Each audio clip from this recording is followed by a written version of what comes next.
대법관을 징역 1년에 처한다. 증언 신뢰, 증언 취지 왜곡. 여기서 가장 심각한 문제는 증언 취지의 왜곡이다. 앞에 판결문 내용에서 2심 판사는 박모가 이 사건에 관하여 허위 진술을 할 만한 이유가 없는 점이라고 언급하며 증인 박모의 증언의 신뢰성을 부여하였다.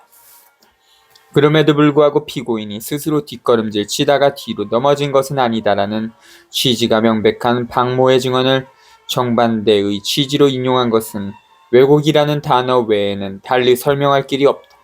또 박모가 사건 당시 피고인이 넘어지는 장면부터 목격하였기 때문에 그 이전 상황은 알지 못한다는 취지를 분명히 밝혔음에도 불구하고 가모가 피고인을 잡아당기거나 민 것이라면 그 장면을 박모가 보았을 것으로 보인다고 단정하는 논리 모순을 범하였다. 1심 판결에 앞서 1심 변호인은 변론 요지서에서 박모 증언의 취지와 중요성을 충분히 지적하였다. 내용 중복을 피하기 위해 여기서 변론 요지서에 해당 내용을 다시 인용할 필요는 없다. 그러나 1심 변호인이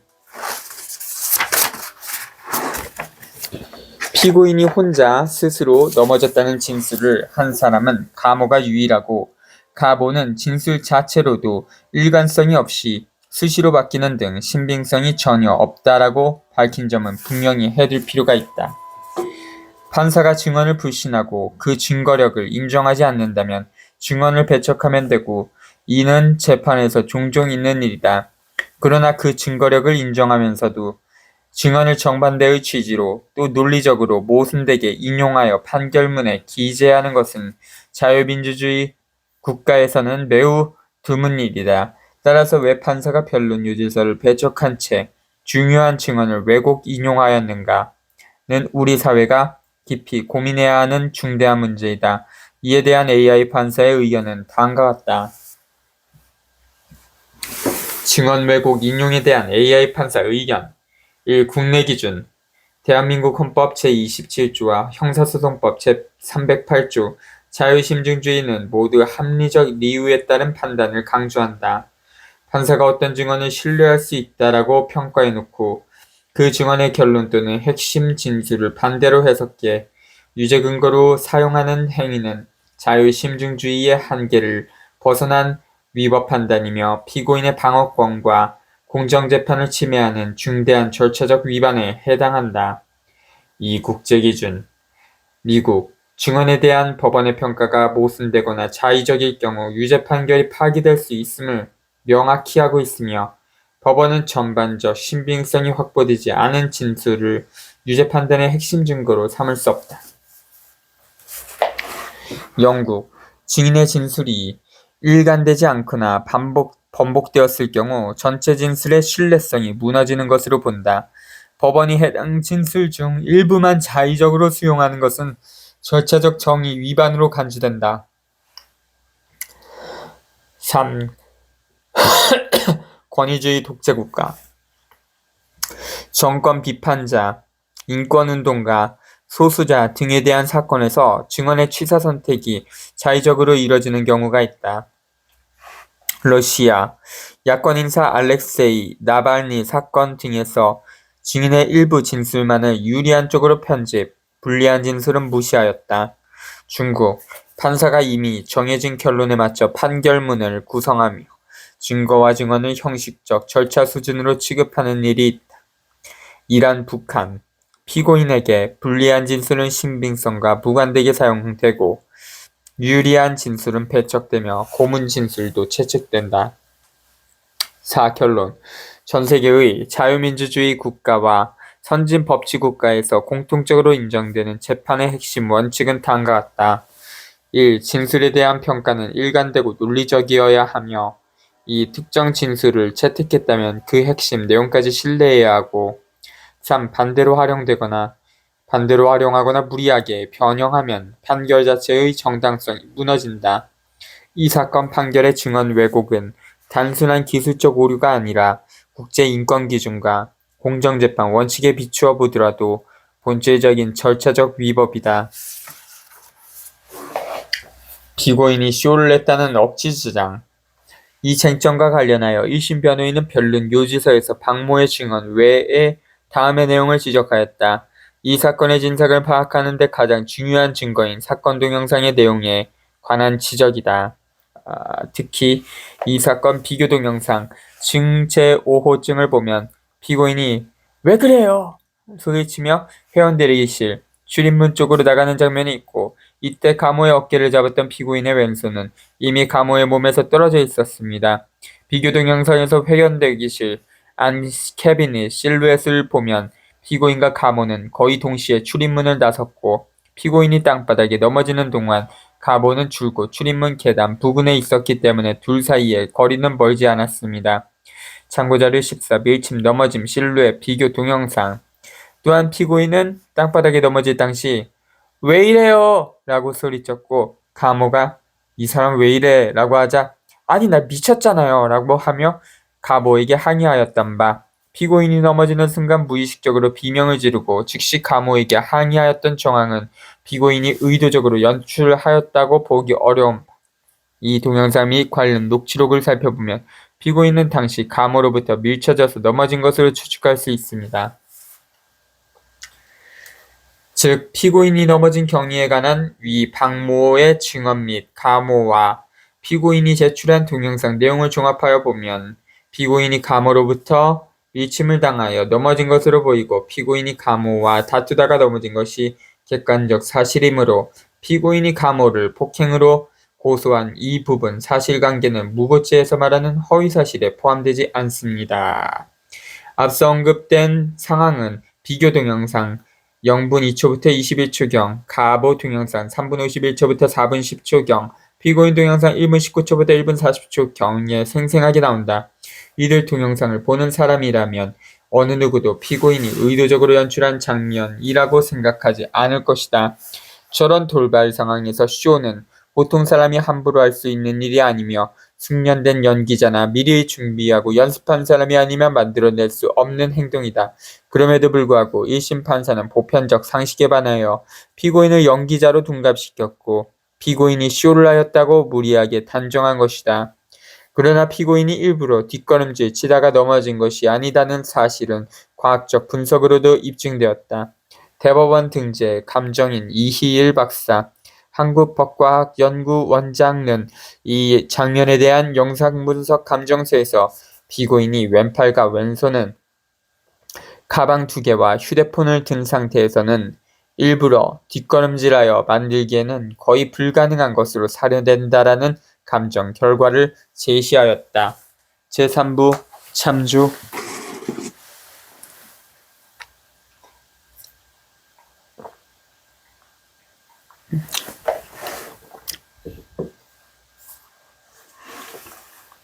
감으로 신체 전초 없었다 단정. 따라서 앞에 판결문에서 위 테니스장 사무실 출입문 앞에서 감으로부터 어떠한 신체 접촉을 당하지 않았음에도 "왜 이래요? 라고 소리치며 스스로 뒷걸음질 치다가 뒤로 넘어진 사실이 있고 라는 부분 중 피고인이 감으로부터 어떠한 신체 접촉을 당하지 않았다는 내용도 사실이 아니다. 피고인이 일부러 스스로 넘어진 것이 아니라는 점이 사실로 입증되는 이상 분명히 피고인을 민 사람이 있을 수밖에 없고, 그 사람은 당시 옆에 있었던 가모일 수밖에 없는 것이다. 이와 관련하여 항소심 변호인의 항소 이유서에서 다음과 같이 지적하였다. 먼저 가모가 어떠한 신체 접촉도 하지 않았다는 원심 판시에 부합하는 유일한 증거는 가모의 진술인데, 가모는 이 사건 동영상 촬영 동기와 경위에서부터 다치는 문의 왼손 손가락이 찍히거나 피고인에게 밀려 발목에 상해를 입었는지 여부에 이르기까지 이 사건의 핵심 쟁점에 관한 진술이 때와 장소에 따라 수시로 달라지거나 본인이 촬영한 동영상과도 명백하게 모순되는 등 도저히 그 진술의 신빙성을 인정하기 어렵습니다. 가모가 신체 접촉이 없었다는 점에 부합하는 가모의 진술은 믿기 어려운 반면 1. 피고인이 왼쪽 후방으로 뒷걸음질을 칠 당시 피고인에게 외력을 가할 수 있었던 사람은 피고인 옆에 있던 가모가 유일한 점. 가모 진술의 일관성과 신빙성이 없음은 앞서 충분히 지적하였다. 1심 변호인이 변론유지서에서 피고인과 가모가 거의 동시에 출입문을 나선 사실을 지적하였음은 앞서 설명하였다. 피고인과 가모가 거의 동시에 출입문을 나간 사실은 사건 동영상을 통해서도 확인된다. 윤용인 영상공학 박사는 영상 감정서에서 이 점을 3D 영상 재구성을 통해 명확히 보여주었다. 제4부 참조. 물론 가모가 피고인을 민 것에 대한 직접적인 증거는 없다. 그 장면은 사건 동영상에도 없고 그 장면을 증언하는 목격자도 없다. 하지만 이처럼 객관적이고 합리적인 증거와 분석을 살펴본다면 발견문의 피고인이 가모로부터 어떠한 신체 접촉을 당하지 않았다고 단정한 것은 상식에서 벗어난 오류이다.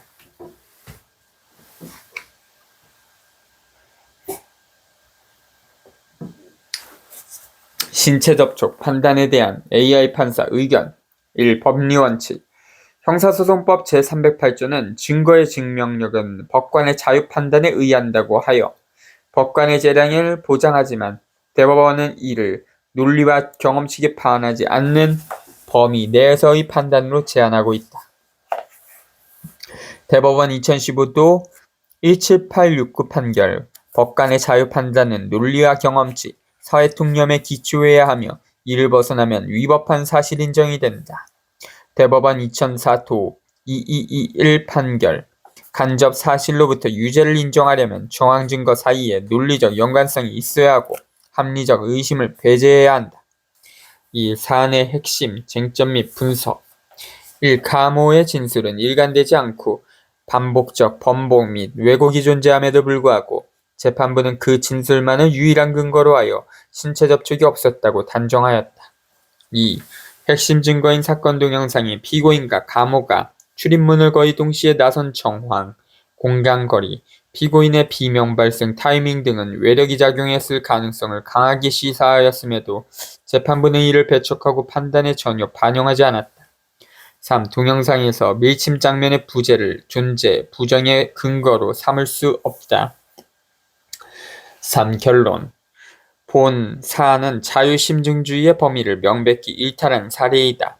신빙성 있는 증거 없이 신빙성이 의심되는 진술 하나에만 기초해 유죄사실, 신체 접촉 없음을 인정하는 것은 형사소송의 원칙, 특히 의심스러울 때는 피고인에게 유리하게 해야 한다는 원칙에 반한다.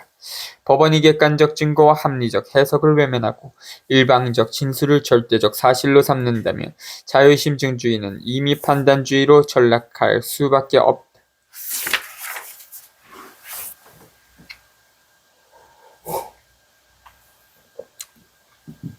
배제된 피고인의 핵심 증거. 1심 판사는 아무런 설명 없이 피고인에게 유리한 핵심 증거들을 배척하였다. 배척된 핵심 증거는 다음과 같다. 1. 비교 동영상. 가모 및 피고인 동영상의 음성이 일치하는 시간대의 두 영상을 좌우에 나란히 배치한 동영상. 2. 영상 분야 특수감정인의 영상감정서. 3. 이 사건 가모에 대한 고소사건의 경찰 불송치 통지서. 이들 증거는 모두 이 사건의 사실 인정을 충분히 뒤집을 수 있는 내용들을 담고 있다. 왜 이 사건 관련 판사들은 이 같은 피고인의 핵심 증거들을 조용히 배제했을까? 유죄 판결은 피고인이 범죄를 저질렀다는 사실이 합리적 의심 없이 명백하게 증명될 때 내려진다. 단순히 가능성이 있거나 의심스러운 수준의 증거로는 유죄 판결을 내릴 수 없다. 그리고 피고인의 고의 또는 과실이 입증되어야 한다. 유죄 판결이 내려지는 것은 대체로 다음과 같은 경우이다. 1. 범죄 사실이 명확히 입증된 경우 검사 측이 제시한 증거가 일관되고 신뢰성이 있으며 피고인이 그 증거에 대해 타당한 반박을 하지 못한 경우이다. 2. 피고인의 자백이 있고 그 자백이 신빙성이 있는 경우 피고인이 자백을 하였고 그 자백이 다른 증거와 일치하며 강요에 의한 것이 아니라 하고 판단될 때이다. 임의에 의한 자백이겠죠. 그러나 자백만으로 유죄 판결이 이루어지는 것은 아니며 자백 외에 보강 증거가 필요하다. 3. 물적 증거가 피고인의 범죄를 확실히 입증할 때, 예를 들어 CCTV 영상, DNA 분석, 범죄 현장의 물적 증거 등이 피고인의 범행을 명백히 입증하는 경우이다. 4. 목격자의 증언이 일관되고 신뢰할 수 있는 경우 목격자의 증언이 일관되며 다른 증거들과 함께 피고인의 범행을 확실하게 입증하는 경우이다. 이 사건의 경우 위 1에서 4 중 어느 것에도 해당하지 않음에도 불구하고 1심 판사는 유죄 판결을 하였다. 피고인에게 유리한 핵심 증거를 배제하면서까지 법 왜곡을 하였다.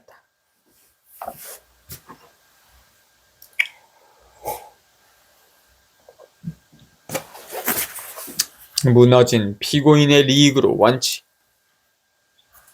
형사재판의 대원칙의 하나로 의심스러울 때는 피고인의 리익으로 in dubio pro reo 라는 법원이 있다. 피고인이 유죄인지 무죄인지 확신이 없을 때는 무죄를 선고해야 한다는 의미이다.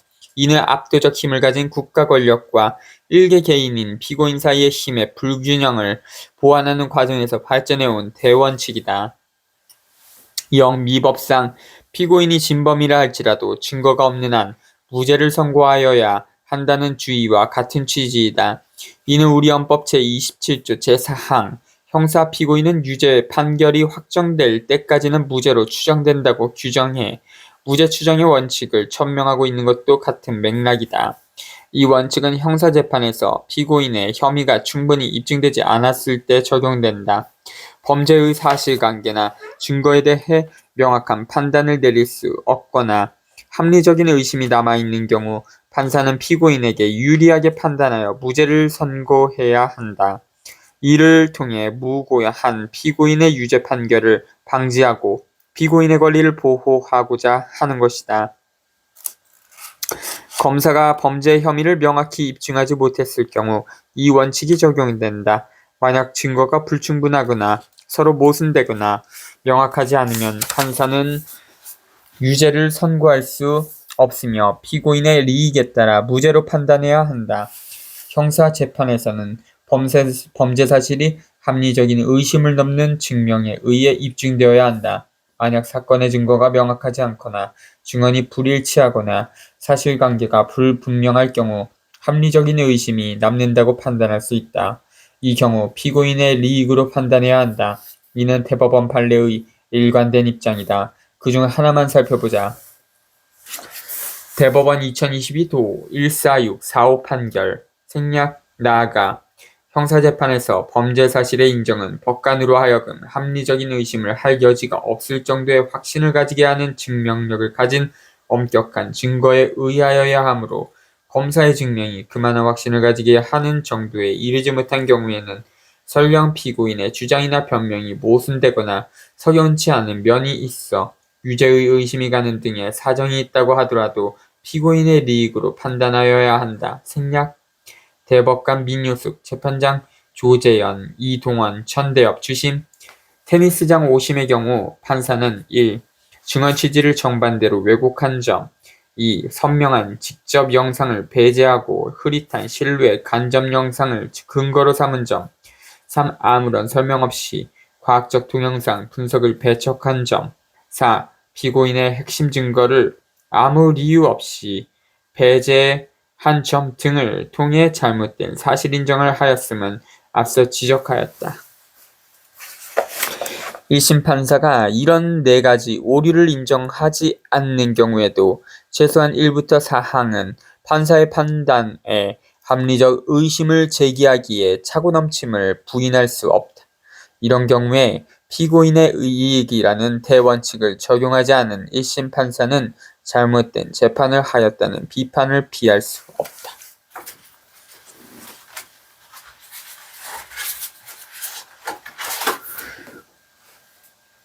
18.